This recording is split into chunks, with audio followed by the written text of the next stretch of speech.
Hi, SV tuition లైబ్రరీకి స్వాగతం. ఇందులో మీకు అవసరమైన టెట్ మరియు డిఎస్సికి సంబంధించిన ఆల్ సబ్జెక్ట్ ఇన్ఫర్మేషన్ మీకు అవైలబుల్లో ఉంటుంది. So please like, share and subscribe. Thank you. ఇతివృత్తం, పూర్వగాథలు, విశేషాంశాలు మొదలైనవి ఏ పరిజ్ఞానం క్రిందికి వస్తాయి? సమాధానం: విషయ పరిజ్ఞానం. భాషపరంగా భాషా జ్ఞానం, విషయ జ్ఞానం, సాహిత్య జ్ఞానం అనేవి జ్ఞానాత్మక రంగానికి వర్తిస్తాయి. విషయ జ్ఞానం. విషయ జ్ఞానంలో పాఠ్యాంశం, కవి, జీవితాదులు, పాఠానికి సంబంధించిన పూర్వకథలు ఉంటాయి. విషయ జ్ఞానంలో భాషా జ్ఞానం. పాఠంలోని కఠిన పదాల అర్థాలు, సందులు, సమాసాలు, ప్రకృతి వికృతులు, నానార్థాలు, పర్యాయ పదాలు, ఉత్పత్త్యర్థాలు, ఇతర వచనాలు, ఇతర లింగాలు, వ్యతిరేక పదాలు, జాతీయాలు, సామెతలు మొదలైనవి భాషా జ్ఞానం కిందికి వస్తాయి. సాహిత్య జ్ఞానం. శైలి, అలంకారాలు, ఛందస్సు, రసాలు, రీతులు, కవి కాలం, కవి ఆత్మీయత, సమకాలికులు, కవి వ్రాసిన ఇతర గ్రంథాలు మొదలైన వాటికి సంబంధించిన జ్ఞానాన్ని సాహిత్య జ్ఞానం అని అంటారు. Bad spelling is the result of bad hearing.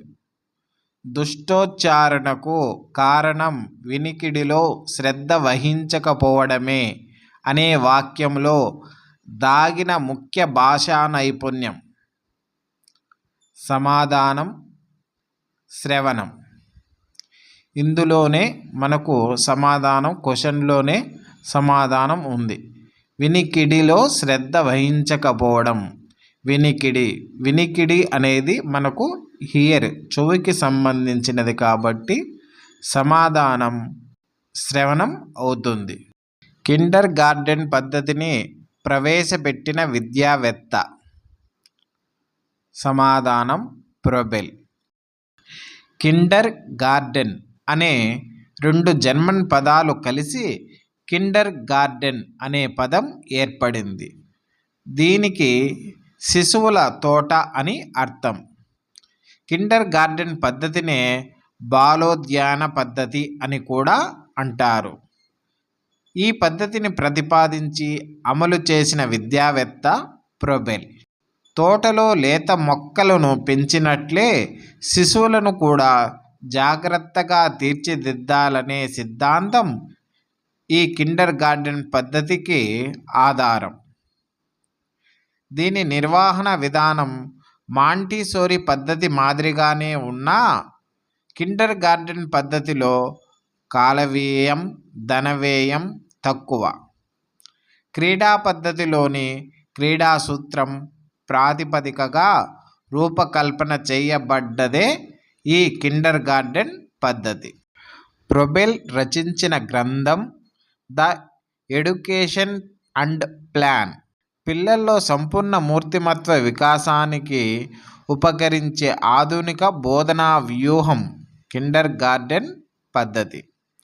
బోధనలో కానుకలు, బహుమతులు ప్రవేశపెట్టినవారు ప్రొబెల్. స్వేచ్ఛాయుత వాతావరణంలో 30 నిమిషాల పాటు అంశ బోధన కలిగిన ఆధునిక బోధనా వ్యూహం కిండర్ గార్డెన్ పద్ధతి. ప్రొబెల్ బోధనా విధానంలో ప్రధాన సూత్రం కృత్యాలను స్వయంగా నిర్వహించడం. ఈ విధానంలో భాష మౌఖికంగా నేర్పుతారు. క్రింది వానిలో విద్యా ప్రణాళిక ప్రయోజనాలలో లేనిది. సమాధానం: ప్రణాళికల తయారీలో సమయం వృధా అవుతుంది అన్నది తప్పుగా ఇవ్వబడినది.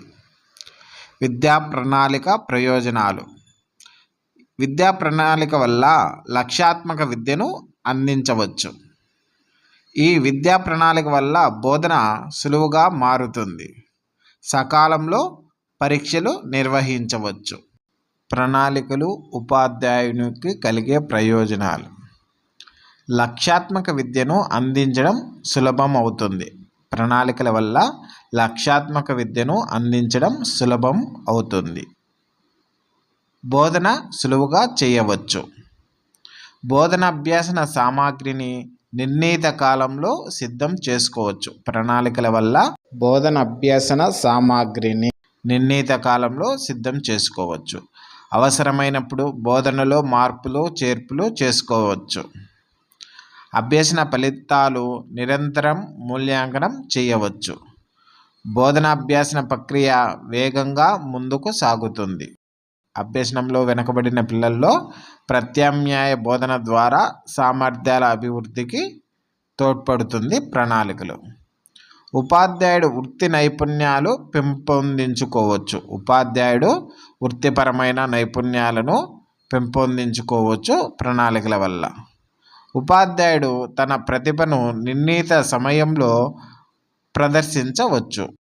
బోధనాభ్యాసన ఉపకరణాలను ప్రతి ఉపాధ్యాయుడు తన బోధనలో సరైన సమాధానం, సముచిత సమయంలో సందర్భానుసారంగా వాడాలి. బోధనాభ్యాసన సామాగ్రి తీసుకోవలసిన జాగ్రత్తలు. మితిమీరిన సంఖ్యలో బోధనాభ్యాసన సామాగ్రిని ఉపయోగించకూడదు. మితిమీరిన సంఖ్యలో బోధనాభ్యాసన సామాగ్రిని ఉపయోగించకూడదు. బోధనాభ్యాసన సామాగ్రిని సముచిత సమయంలో ఉపయోగించాలి. బోధనాభ్యాసన సామాగ్రిని విద్యార్థి సైతం తయారు చేసుకోగలిగినంత సరళంగా ఉండాలి. సాధ్యమైనంత వరకు ఖర్చు లేకుండా లేదా తక్కువ ఖర్చుతో తయారు చేసుకోగలగాలి. బోధనకు ముందు కానీ బోధన పూర్తయిన తర్వాత కానీ బోధనాభ్యాసన సామాగ్రిని ప్రదర్శించకూడదు. బోధనోపకరణం మరీ పెద్దదిగా ఉంటే తరగతి గదిలోకి ముందే తీసుకొని రాకుండా ప్రదర్శించే సమయం వచ్చినప్పుడు మాత్రమే తరగతి గదిలోనికి తీసుకొని రావాలి. పిల్లల నిరంతర సమగ్ర మూల్యాంకనాన్ని పాఠ్య సహపాఠ్య విషయాల్లో పూర్తి స్థాయిలో అమలు చేయాలని చెప్పిన చట్టం. సమాధానం RTE 2009. RTE 2009 చట్టము ఏప్రిల్ 1, 2010 నాటి నుంచి అమల్లోకి వచ్చింది. ఈ చట్టంలో 7 అధ్యాయాలు, 38 సెక్షన్లు, ఒక షెడ్యూల్లో ఉన్నాయి. RTE 2009 చట్టంలో 7 అధ్యాయాలు, 38 సెక్షన్లు, ఒక షెడ్యూల్లో ఉన్నాయి. మాతృభాష బోధన ప్రయోజనం కానిది. సమాధానం సృజనాత్మకత ఎదగకపోవడం అనేది తప్పుగా ఇవ్వబడినది. మాతృభాష బోధన వల్ల ఆలోచన శక్తి పెంపొందించవచ్చు. ఆనందానుభూతి, రసానుభూతి పెంపొందించడం జరుగుతుంది. మాతృభాష బోధన వల్ల సంస్కృతి సంప్రదాయాలు పరిచయం అవ్వడం జరుగుతుంది. మరికొన్ని మాతృభాష బోధన ప్రయోజనాలు. మాతృభాషలోని వ్యక్తీకరణలు, వాద ప్రతివాదనలు పదునుగా ఉంటాయి. ఇతర భాషలలో కన్నా మాతృభాషలలో అధ్యయనం చేయడం సులభంగా ఉంటుంది. మాతృభాషలో అభ్యసించిన విషయాలు చిరకాలం గుర్తుంటాయి. చిరకాలం అనగా చాలా కాలం గుర్తుంటాయి. మాతృభాషలో అభ్యసించిన విషయాలు చాలా కాలం గుర్తుంటాయి. మాతృభాష పైన ఎంత పట్టు ఉంటే అది అంత ఉద్వేగ వికాసానికి, తద్వారా వ్యక్తిత్వ వికాసానికి దారితీస్తుంది. జాతిపిత మహాత్మా గాంధీ సూచించిన ప్రాతిపదిక విద్యా విధానంలో కూడా మాతృభాషకు ప్రథమ స్థానం, హిందీకి ద్వితీయ స్థానం ఇచ్చారు. కేంద్ర ప్రభుత్వ విద్యా సలహా సంఘం ఏ సంవత్సరంలో ప్రతిపాదించారు? సమాధానం ఇవ్వబడలేదు. దీనికి యాడ్ స్కోర్ కలిపారు. CABE central advisory board of education, కేంద్ర ప్రభుత్వ విద్యా సలహా సంఘం 1920లో మొదటగా స్థాపించబడినది. తర్వాత ఆర్థిక కారణాల వల్ల 1923లో రద్దు చేయబడినది ఈ కేంద్ర ప్రభుత్వ విద్యా సలహా సంఘం CABE. తర్వాత మరలా 1935లో పునరుద్ధరించబడినది. ఈ CABE సూచన మేరకు ఏర్పడిన తొలి విద్యా కమిషన్ సార్జెంట్ నివేదిక కేంద్ర విద్యాశాఖకు అవసరమైన విద్యాపరమైన సూచనలను అందించడానికి ఏర్పడిన తొలి జాతీయ విద్యా సంస్థ CABE, central advisory board of education. Bloom's ప్రతిపాదించిన కృత్యాధార అభ్యసన విధానం ఎవరి కేంద్రీకృతంగా ఉంటుంది? సరైన సమాధానం శిశు కేంద్ర విద్య. బోధనా లక్ష్యాలను కూలంకషంగా విశ్లేషించిన మొట్టమొదటి విద్యావేత్త డాక్టర్ బెంజమిన్ బ్లూమ్స్. మన దేశంలో మొదటగా ఈశ్వర్ భాయ్ పటేల్ కమిటీ కృత్యాధార పద్ధతిని ప్రస్తావించింది. ఒక విద్యా సంవత్సరంలో ప్రాథమికోన్నత పాఠశాల తప్పక పనిచేయవలసిన కనీస పని దినాలు. సరైన సమాధానం 220 రోజులు. ప్రాథమికోన్నత పాఠశాల కనీసం 220 రోజులు పనిచేయాలి. అదే ప్రాథమిక పాఠశాల అయితే 1 నుంచి 5వ తరగతి వరకు కనీస పని దినాలు 200 రోజులు. బోధన గంటలు వచ్చి 800 గంటలు. అదే ప్రాథమికోన్నత పాఠశాల అయితే బోధన గంటలు 1000 గంటలు. దృశ్య బోధనోపకరణం కానిది. సమాధానం రేడియో. రేడియో అనేది శ్రవణ బోధనోపకరణం. దృశ్య బోధనోపకరణాలు చార్టులు, ఫ్లాష్ కార్డులు, చిత్రాలు, దేశపటాలు, పట్టికలు, నమూనాలు, బొమ్మలు. శ్రవ్య బోధనోపకరణాలు radio, tape record, CD, DVD player, సంగీత వాయిద్యాలు. దృశ్య శ్రవణ బోధనోపకరణాలు చలనచిత్రాలు, టెలివిజన్, కంప్యూటర్లు, LCD ప్రొజెక్టర్లు, సెల్ ఫోన్, పప్పెట్స్, తోలు బొమ్మలాటలు. ఇవి దృశ్య శ్రవణ బోధనోపకరణాలు. క్రింది వానిలో మూల్యాంకన ప్రయోజనం కానిది. సమాధానం ఆనందానుభూతి, రసానుభూతి పెంపొందించడం అనేది మూల్యాంకన ప్రయోజనం కాదు. మూల్యాంకన ప్రయోజనాలు: బోధనా అభ్యాసనంలోని లోపాలు గుర్తించి వివరించడం అనేది మూల్యాంకన ప్రయోజనం. విద్యార్థుల అభ్యసన ఫలితాలు తెలుసుకోవడం. మూల్యాంకనం వల్ల విద్యార్థుల అభ్యసన ఫలితాలు తెలుసుకోవడం ప్రయోజనం. ప్రణాళికలు రచించి విద్యాభివృద్ధి సాధించడం మూల్యాంకనం యొక్క ప్రయోజనాలు. మూల్యాంకనం ప్రయోజనాలు: మూల్యాంకనం విద్యా వ్యవస్థలో సంబంధమున్న ప్రతి ఒక్కరికి ప్రయోజనం కలిగిస్తుంది. అనగా ఉపాధ్యాయులకు, విద్యార్థులకు, తల్లిదండ్రులకు, ఇతరులకు, విద్యాశాఖకు, పరిశోధకులకు ప్రయోజనం కలిగిస్తుంది.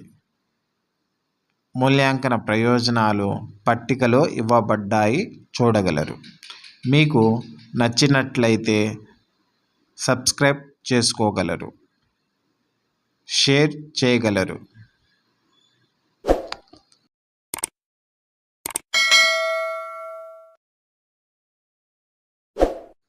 తల్లిదండ్రులకు, ఇతరులకు మూల్యాంకనం వల్ల ప్రయోజనం. పట్టిక ఇవ్వబడినది, చూడగలరు. పరిశోధకులకు మూల్యాంకనం వల్ల ప్రయోజనం.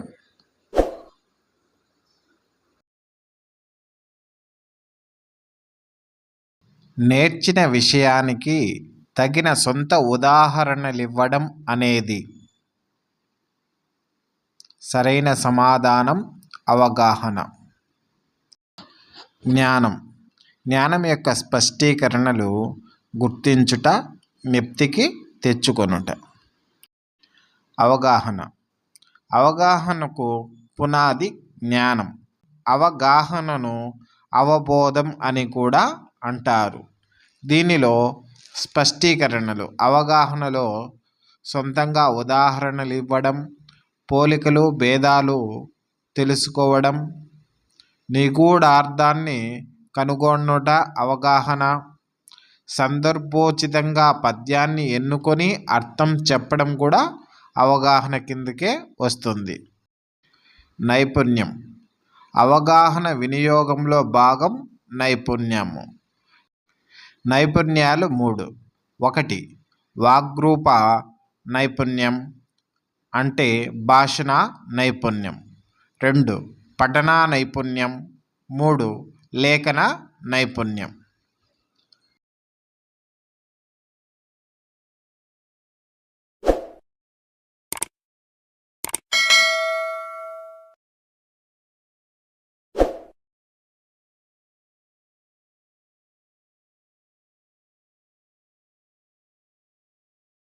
సృజనాత్మకత. పిల్లవాడిలోని తెలివిని సొంతంగా ప్రదర్శించడం సృజనాత్మకత. స్పష్టీకరణలు. సొంతంగా రచనలు చేయడం, ఒక ప్రక్రియను మరో ప్రక్రియలోకి మార్చడాన్ని సృజనాత్మకత అంటారు. శైలిలో ప్రత్యేకతను చూపడం కూడా సృజనాత్మకతే. అపరిచిత పద్య గద్య వ్యాసాలను సంపూర్ణం చేయడం కూడా సృజనాత్మకతే. భాషా నైపుణ్యాలలో ఎక్కువ కష్టంతో కూడుకున్నది. సమాధానం లేఖనం. భాషా నైపుణ్యాలు 4. LSRW. లిజనింగ్ శ్రవణం, స్పీకింగ్ భాషణం, రీడింగ్ పఠనం, రైటింగ్ లేఖనం. క్రింది వాటిలో పద్య బోధనా పద్ధతి కానిది. సమాధానం ఇవ్వబడలేదు. యాడ్ స్కోర్ కలిపారు. పద్య బోధనా పద్ధతులు: పూర్ణ పద్ధతి, ఖండ పద్ధతి, ప్రశ్నోత్తర పద్ధతి, ప్రతిపదార్థ పద్ధతి, పఠన పద్ధతి, తాత్పర్య పద్ధతి, ప్రశంసా పద్ధతి, చర్చా పద్ధతి. ఇవన్నీ పద్య బోధనా పద్ధతులు. ఉపాధ్యాయుడు తన పాఠ్య బోధనలో లోపాలను ఏ విధంగా కనుగొంటాడు? సరైన సమాధానం స్వీయ మూల్యాంకనం. ఉపాధ్యాయుడు తన పాఠ్య బోధనలో లోపాలను స్వీయ మూల్యాంకనం ద్వారా కనుగొంటాడు. ద్విపార్శ్వ ఉపకరణాలు కానిది. సరైన సమాధానం నమూనాలు. దృశ్య ఉపకరణాలు 3 రకాలు. 1. ద్విపార్శ్వ ఉపకరణాలు. 2. త్రిపార్శ్వ ఉపకరణాలు. 3. సాంకేతిక ఉపకరణాలు మరియు బల్లలు.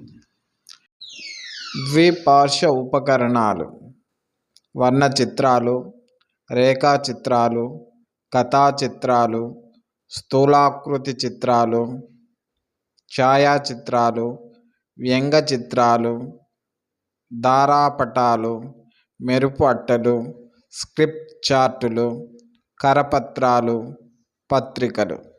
ఇవి ద్విపార్శ్వ ఉపకరణాలు. ఇవి చాలా ఇంపార్టెంట్, గుర్తు పెట్టుకోగలరు. త్రిపార్శ్వ ఉపకరణాలు: నమూనాలు, వస్తువులు, మాతృకలు, మాదిరి యంత్రాలు, కృత్రిమ యంత్రాలు, కీలు బొమ్మలు, తోలు బొమ్మలు, విద్యా పరికరాల పెట్టెలు, మాస్కులు, చేతి తొడుగులు ఇవన్నీ త్రిపార్శ్వ ఉపకరణాలు. ఇప్పుడు సాంకేతిక ఉపకరణాలు మరియు బల్లలు. OHP, స్లైడులు, ఫిలిం స్క్రిప్టులు, నల్లబల్ల, ప్లానల్ బోర్డ్, బులెటిన్ బోర్డ్, అయస్కాంతపు బల్ల. క్రింది వాటిల్లో లఘు ప్రశ్నల వల్ల ప్రయోజనం కానిది. సమాధానం: విద్యార్థికి ఒత్తిడి ఉండదు, త్వరగా జవాబు గుర్తిస్తాడు అన్నది తప్పుగా ఇవ్వబడినది. లఘు ప్రశ్నల వల్ల ప్రయోజనం: స్వేచ్ఛా భావ ప్రకటనకు వీలుంటుంది. లఘు ప్రశ్నల వల్ల స్వేచ్ఛా భావ ప్రకటనకు వీలుంటుంది. సంక్షిప్తంగా సమాధానాలు రాసే అలవాటు లఘు ప్రశ్నల వల్ల కలుగుతుంది. లఘు ప్రశ్నల వల్ల అసంబద్ధ సంబంధం లేని అంశాలు విద్యార్థులు రాయరు. అంతర్జాతీయ మాతృభాషా దినోత్సవం. సరైన సమాధానం ఫిబ్రవరి 21. పాఠశాలలో నిర్వహించే ముఖ్యమైన దినోత్సవాలు.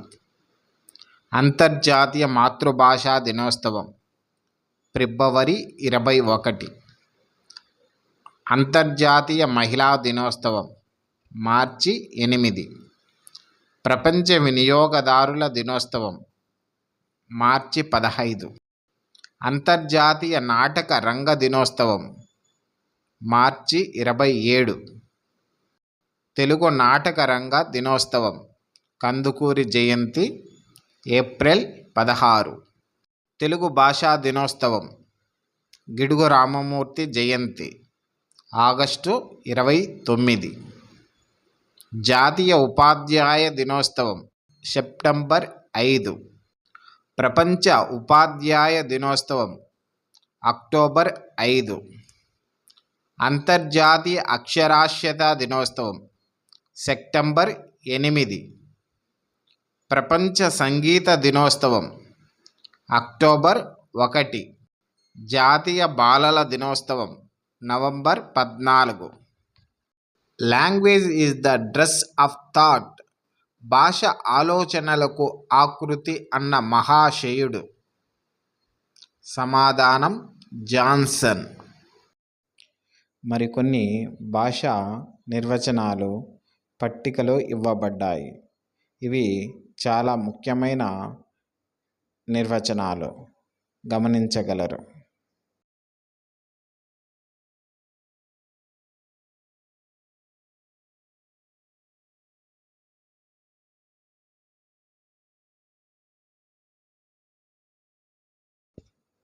మీకు నచ్చినట్లయితే సబ్స్క్రైబ్ చేయగలరు, షేర్ చేయగలరు.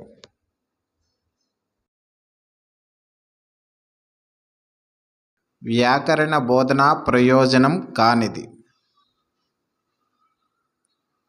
సమాధానం: భవిష్యత్తులో మంచి రచయితలుగా తయారవుతారు అన్నది వ్యాకరణ బోధన ప్రయోజనం కాదు.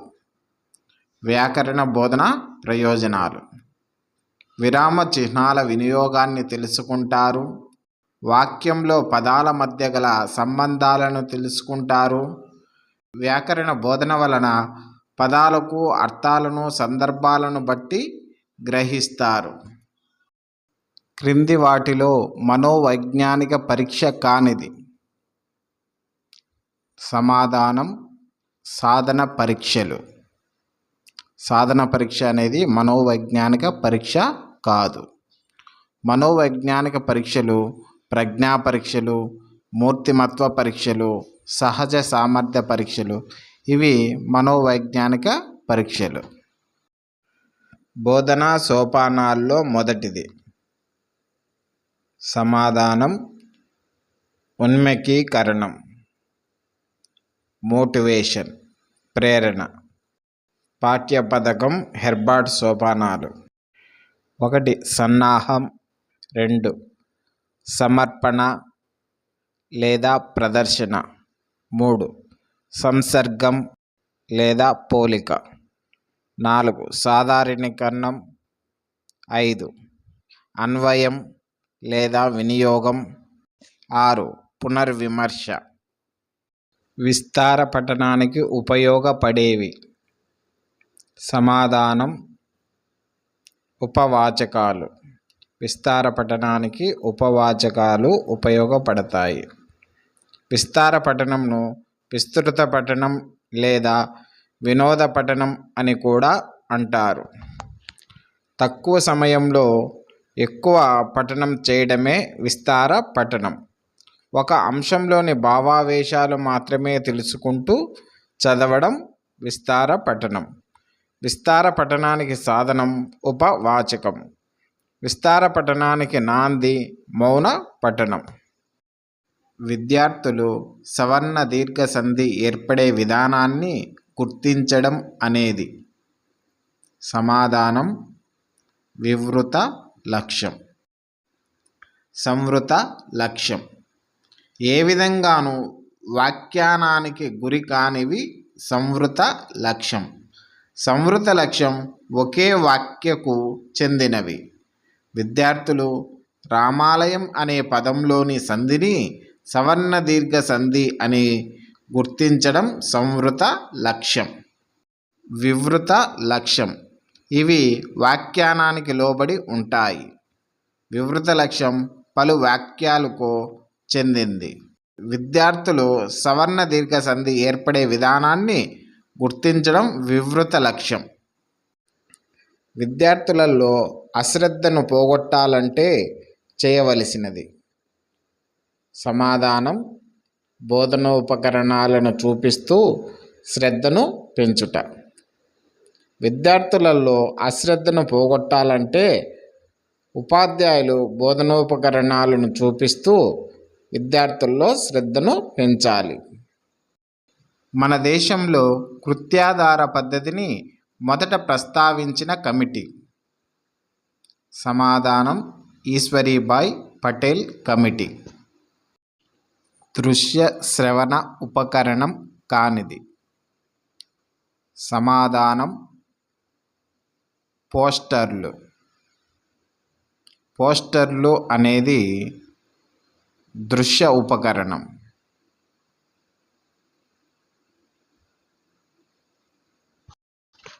ఒక యూనిట్ను కొన్ని సబ్ యూనిట్స్గా విభజించుకున్న తరువాత ఒక్కొక్క సబ్ యూనిట్ను బోధించడానికి తయారు చేసే ప్రణాళిక. సరైన సమాధానం పాఠ్య ప్రణాళిక. ఒక యూనిట్ను కొన్ని సబ్ యూనిట్లుగా విభజించుకున్న తర్వాత ఒక్కొక్క సబ్ యూనిట్ను బోధించడానికి తయారు చేసే ప్రణాళికే పాఠ్య ప్రణాళిక. కనీస అభ్యసన స్థాయిలు దృష్టిలో ఉంచుకొని నీవు చేసే మూల్యాంకనం. సరైన సమాధానం సామర్థ్యాధారిత మూల్యాంకనం. కనీస అభ్యసన స్థాయిలు దృష్టిలో ఉంచుకొని మనం చేసే మూల్యాంకనం సామర్థ్యాధారిత మూల్యాంకనం. ధ్వనులకు మధ్య ఉచ్చారణలోని పోలికలు తేడాలు గ్రహించడం అనేది దీనిని తెలియజేస్తుంది. సరైన సమాధానం అవగాహన. అవగాహన యొక్క స్పష్టీకరణలు పట్టికలో ఇవ్వబడ్డాయి, చూడగలరు.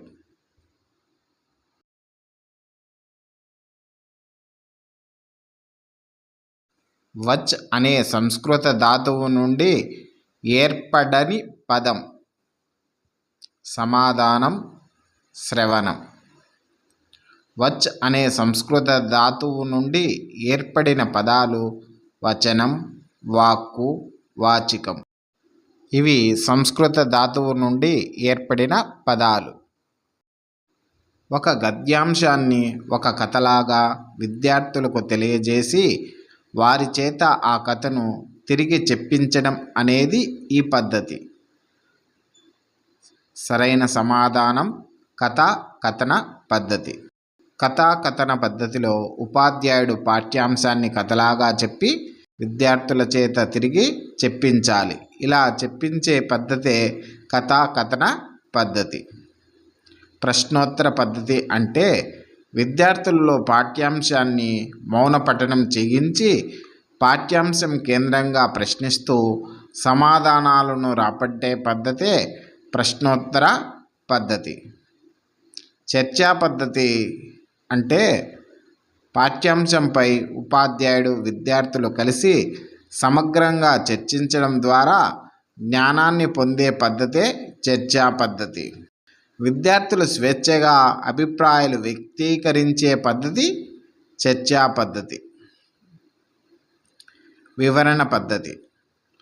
పాఠ్యాంశ విషయాన్ని వివరించి చెప్పడమే వివరణ పద్ధతి. వివరణ పద్ధతిలో రచయిత గురించి, పాఠ్యాంశ నేపథ్యం, విశేషాంశాలు వివరించవచ్చు. మరికొన్ని గద్య బోధనా పద్ధతులు. ఉపన్యాస పద్ధతి. ఉపాధ్యాయుడు ఉపన్యాస ధోరణితో చెబుతూ ఉంటే విద్యార్థులు వినే పద్ధతే ఉపన్యాస పద్ధతి. ఉపన్యాస పద్ధతి పాఠశాల దశలో అనుసరణీయం కాదు. ప్రవచన పద్ధతి. ప్రవచన పద్ధతి ప్రాచీన పద్ధతి. ఉపాధ్యాయుడు పాఠ్యపుస్తకం చదువుతూ వివరించే పద్ధతే ప్రవచన పద్ధతి. డింగ్ డాంగ్ వాదాన్ని ప్రతిపాదించిన వారు. సరైన సమాధానం మాక్స్ ముల్లర్. డింగ్ డాంగ్ వాదాన్ని మాక్స్ ముల్లర్ ప్రతిపాదించాడు. దైవదత్తవాదం. భాషోత్పత్తి వాదాలలో అతి ప్రాచీనమైనది దైవదత్తవాదం. దైవదత్తవాదం ప్రకారం మానవునితో పాటు భగవంతుడు భాషను కూడా సృష్టించాడని తెలుపుతుంది. ఇలాంటి భావాలు బైబిల్లోనూ ఇతర ప్రాచీన గ్రంథాల్లోనూ మన వేదాల్లో కూడా కనిపిస్తాయి. సహజవాదం ప్రతిపాదించినది పైథాగరస్, ప్లాటోలు. మనిషి నాగరికత పెరిగిన కొద్దీ అవసరాన్ని బట్టి సహజంగా సులభంగా భాషను తనకు తాను సృష్టించుకున్నాడు అనేది సహజవాదం యొక్క సారాంశం. బౌబౌవాదం లేదా ధ్వననుకరణ వాదం. దీనిని ప్రతిపాదించినది లీబ్నిజ్. బౌబౌవాదం ప్రకారం ఆదిమానవులు తమ చుట్టుప్రక్కల ఉన్న పశుపక్షాదుల కంఠధ్వనులు విని అనుకరించడం వల్ల భాష ఏర్పడినదని ఈ బౌబౌవాదుల వాదన. ఈ బౌబౌవాదమునే ధ్వననుకరణ వాదం అని కూడా పిలుస్తారు. ఉదాహరణకు బౌబౌ అనే ధ్వనిని కుక్కను సంకేతంగా గుర్తిస్తాం. పూపు సిద్ధాంతం. మానవుడు బాధను, భయాన్ని, ఆశ్చర్యాన్ని వ్యక్తం చేసేటప్పుడు ధ్వనుల ద్వారా భాష ఏర్పడినదని పూపువాద సారాంశం. ఉదాహరణకు ఆశ్చర్యం కలిగినప్పుడు ఆహా, ఓహో అనడం, బాధ కలిగినప్పుడు ఆ, అయ్యో, అమ్మా అని అప్రయత్నంగా అనడం మొదలగునవి. ఈ పూపువాదానికే ఆశ్చర్యవాదం అని కూడా పేరు. యెహోవా వాదం. యెహోవా వాద ప్రతిపాదన చేసిన వారు నార్వే దేశస్థులు. శ్రామికులు, కర్షకులు తమ పనుల్లో నిమగ్నమై ఉన్నప్పుడు గాలి పీల్చడం, వదలడం బరువుగా సాగుతాయని, ఆ సమయంలో కండరాలు బిగిసి నాదతంత్రులు ఒత్తిడికి లోనై ప్రకంపనలు చెందుతాయని, తద్వారా భాష పుట్టినదని యెహోవా వాదుల యొక్క అభిప్రాయం. ఉదాహరణకు బట్టలు ఉతుకుతున్నప్పుడు ఉఫ్ అనే శబ్దం, బరువులు ఎత్తేటప్పుడు ఉఫ్ అనడం గమనించవచ్చును. రైల్వే కూలీలు మొదలగు శ్రామికులు పనిచేసేటప్పుడు కొన్ని ప్రత్యేక ధ్వనులు ఉచ్చరించడం యెహోవా వాదానికి ఉదాహరణగా పేర్కొనవచ్చును. డింగ్ డాంగ్ వాదం. డింగ్ డాంగ్ వాదాన్ని మాక్స్ ముల్లర్ అను భాషా శాస్త్రవేత్త ప్రతిపాదించాడు. ధ్వనికి అర్థానికి అజ్ఞాతమైన సంబంధం ఉందని, మానవుడు మనసుపై బయటి వారి వల్ల ఏర్పడిన అభిప్రాయమే ముఖధ్వనుల ద్వారా వ్యక్తమవుతుందని డింగ్ డాంగ్ వాదం సారాంశం. ఇందులో శాస్త్రీయత లేనందువలన దీనిని అంగీకరించుటకు వీలు లేదు. చకచక, చిటపట, గుసగుస, బుసబుస మొదలగు ఉదాహరణలు పేర్కొనవచ్చును. డింగ్ డాంగ్ వాదానికి స్వతసిద్ధ వాదం. సంపాదన వాదాన్ని తిరస్కరిస్తూ హేతువాదంతో కూడిన స్వతసిద్ధవాదాన్ని నోమ్ చామ్స్కీ అను భాషా శాస్త్రవేత్త ప్రతిపాదించాడు. స్వతసిద్ధవాదం ప్రకారం మనిషికి ప్రకృతి సిద్ధంగా జీన్స్ ద్వారా భావాలు, భాష పుట్టుకతోనే కలుగుతాయని నోమ్ చామ్స్కీ భావన. అందుకు కారణం మానవ మేధస్సు మిగిలిన జీవుల మెదడు కన్నా పెద్దది, విలక్షణమైనది, సంక్లిష్టమైనది మరియు విశిష్టమైనది. స్వతసిద్ధవాదాన్ని చాలా మంది భాషా శాస్త్రవేత్తలు ఆమోదించారు. స్వతసిద్ధవాదాన్ని ప్రతిపాదించింది నోమ్ చామ్స్కీ. దేశపటాలు అనేవి. సరైన సమాధానం దృశ్య ఉపకరణాలు.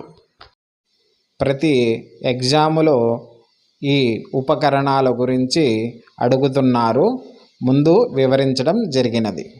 విద్యార్థుల అభ్యసన స్థాయిలను ఎప్పటికప్పుడు అంచనా వేస్తూ అవసరమైన చర్యలు చేపట్టి ప్రగతిని సాధించడానికి, శాస్త్రీయంగా ఫలితాలను విశ్లేషించడానికి తోడ్పడే ప్రక్రియ. సరైన సమాధానం నిరంతర సమగ్ర మూల్యాంకనం. లక్ష్యాలను సాధించడానికి విద్యార్థులకు ఉపయోగపడే మానసిక చర్యలను, అవయావిక చర్యలను ఏమంటారు? సరైన సమాధానం స్పష్టీకరణలు. స్పష్టీకరణలు బోధనా లక్ష్యాల సూక్ష్మ రూపాలు. స్పష్టీకరణలు ఒక పాఠ్యాంశం పిల్లలకు బోధిస్తే దాని ద్వారా పిల్లల నుండి మనం నిర్దిష్టంగా ఏమి కోరుకుంటున్నామో వాటినే స్పష్టీకరణలు అంటారు. స్పష్టీకరణలనే సామర్థ్యాలు అని కూడా అంటారు. నాటకీకరణ వలన ప్రయోజనం కానిది. సమాధానం విద్యార్థులు అలసట చెందుతారు అన్నది నాటకీకరణ వలన కలిగే ప్రయోజనం కాదు. నాటకీకరణ వలన ప్రయోజనాలు: ఆకర్షణీయమైన నటన అలవడుతుంది, సభా కంపం పోతుంది, విషయాన్ని బాగా అర్థం చేసుకుంటారు నాటకీకరణ వలన. పద్య బోధన ప్రయోజనం కానిది. సరైన సమాధానం విస్తార పఠనం అలవడుతుంది. విస్తార పఠనం అనేది ఉపవాచకం వలన అలవడుతుంది. పద్య బోధన యొక్క ప్రయోజనాలు: రసానుభూతి, ఆనందానుభూతి, తాదాత్మ్యం కలుగుతుంది. సముచిత వైఖరులు పద్య బోధన వల్ల పెంపొందుతాయి. నైతిక, ధార్మిక విలువలు పద్య బోధన వల్ల పెంపొందుతాయి. పార్శ్వ ఉపకరణాలను తయారు చేయడానికి ఉపాధ్యాయులకు శిక్షణనిచ్చే సాంస్కృతిక వనరుల శిక్షణా కేంద్రం ఇచ్చట ఉంది. సరైన సమాధానం ఢిల్లీ. ఢిల్లీలో పార్శ్వ ఉపకరణాలను తయారు చేయడానికి ఉపాధ్యాయులకు శిక్షణనిచ్చే సాంస్కృతిక వనరుల శిక్షణా కేంద్రం కలదు. విద్యార్థులలో జ్ఞాన నిర్మాణమే ప్రధాన లక్ష్యంగా విద్యా విధానం ఉండడం అవసరం అని అభిప్రాయపడినది. సరైన సమాధానం NCF 2005. మన రాష్ట్ర ప్రభుత్వం 1971వ సంవత్సరంలో పాఠశాలలో పరీక్ష ఫలితాల ఆధారంగా పిల్లలను తప్పించే పద్ధతిని రద్దు చేసింది. దీనిని ఏమంటారు?